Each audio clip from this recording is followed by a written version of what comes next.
ja finaal ongi kätte jõudnud, MM on peaaegu lõppenud ja tulime täna siia T3, et uurida inimestelt, mis on nende emotsioonid, tunded, arvamused, on olnud palju üllatusi ja on olnud palju huvitavaid hetki.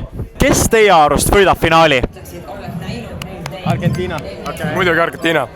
Hispaania! Hispaania. Hispaania. Hispaania, 100. Ma igaks juhuks panin panused Argentiina peale, sest mulle meeldis koefitsient lihtsalt. Ma ei ole Argentiina poolt, aga mulle meeldis koefitsient. Hispaania. Ja Hispaania. Ja mis te arvate, mis seis jääb? 3-2 Hispaania kasuks. Võiks äkki tulla 2-1 samamoodi Hispaania kasuks. Mina prediktin 2-0 Argentiina, siis tuleb väga tasavägine mäng. No ma arvan, et ikka Argentiina viib koju, aga see Hispaania on ka hea vastan, et ma eeldan 2-1. Arvan 1-1 ja läheb lisaajale ja pendlalt ka. Tegelikult tuleb tasavägine, 3-2 Hispaania võidab. 3-1 Hispaania kasuks. Ma arvan 4-1. Kes on võtmemängija tänases mängus? Ma ei taha seda öelda, aga ilmselt Messi.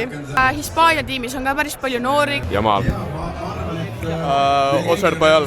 Ma loodan südamest, et Messi lööb värava, lihtsalt sellepärast, et ta tõesti väärib seda ja tõesti kõik need Argentiina, te väärite seda, aga mitte võitu.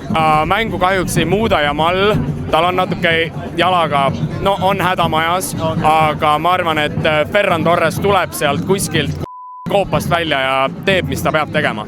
Kes oli turniiri kõige suurem üllataja? Cape Verde.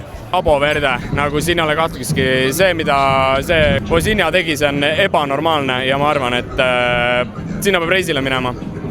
Egiptus. Ma ütleks isegi, et Norra. T3 oli tore, aga lähme vaatame, mida inimesed poolajal Patarei merekindluses arvavad. Kuidas jäite esimese poolaega rahule? Suht igav oli, aga loodame, et teine poolaeg tuleb parem. No juhtus täpselt see, mis arvata oli, ega siin mängus väga palju ei toimu, ma arvan. Kes oli see võtmemängija see poolaeg? Kogu Reia, ma ei tea. Lamini Mal, ta oli ohtlik äärel. Ausalt ei oska öelda. Kui Eesti jõuaks MM-ile, siis mis raha te maksaksite pileti eest? Maksimaalne? Kui mul raha oleks, siis ükskõik, vahet ei ole. Nagu see oleks nii kõva saavutus, et ma läheks iga hinna eest. 1000 eurot. Mis te arvate, et nüüd teisel poolajal muutub vaadates esimest poolaega? Mõlemad tiimid kindlasti suruvad rohkem ja mäng muutub põnevamaks. No kindlalt võiks väravaid tulla ja ma arvan, et hakkab päris korralikult niisugused vigu ja kaart ja agressiivseid olukordi tulema.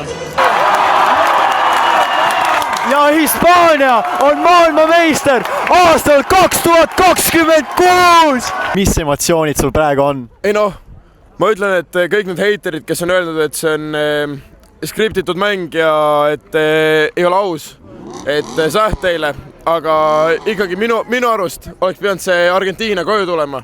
Pole hullu, järgmine aasta uuesti.